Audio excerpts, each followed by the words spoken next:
ఏపీకి మరో bumper offer లభించింది.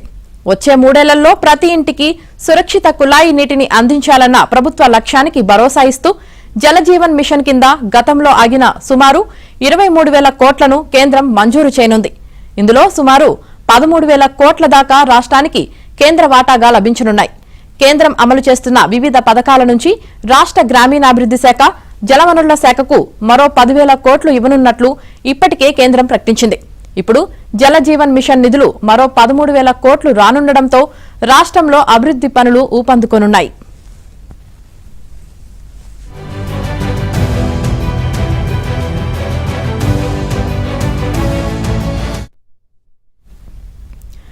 వైసీపీ హయాంలో జలజీవన్ మిషన్ పథకం కింద కేంద్రం 27,248 కోట్లు మంజూరు చేసింది.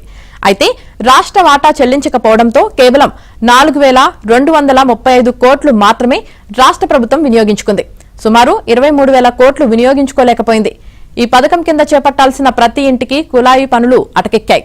ఇక కూటమి ప్రభుత్వం వచ్చిన తర్వాత ముఖ్యమంత్రి చంద్రబాబు, ఉప ముఖ్యమంత్రి పవన్ కళ్యాణ్ ఈ పథకాన్ని తిరిగి గాడిలో పెట్టేందుకు సమీక్షలు నిర్వహించారు.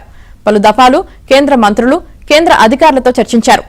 ఉప ముఖ్యమంత్రి స్వయంగా ఢిల్లీ వెళ్లి కేంద్ర మంత్రితో సమావేశమై హామీ పొందారు. ఈ క్రమంలోనే జలజీవన్ మిషన్ పనులు కొనసాగించేందుకు ఏపీకి కేంద్రం గ్రీన్ సిగ్నల్ ఇచ్చింది.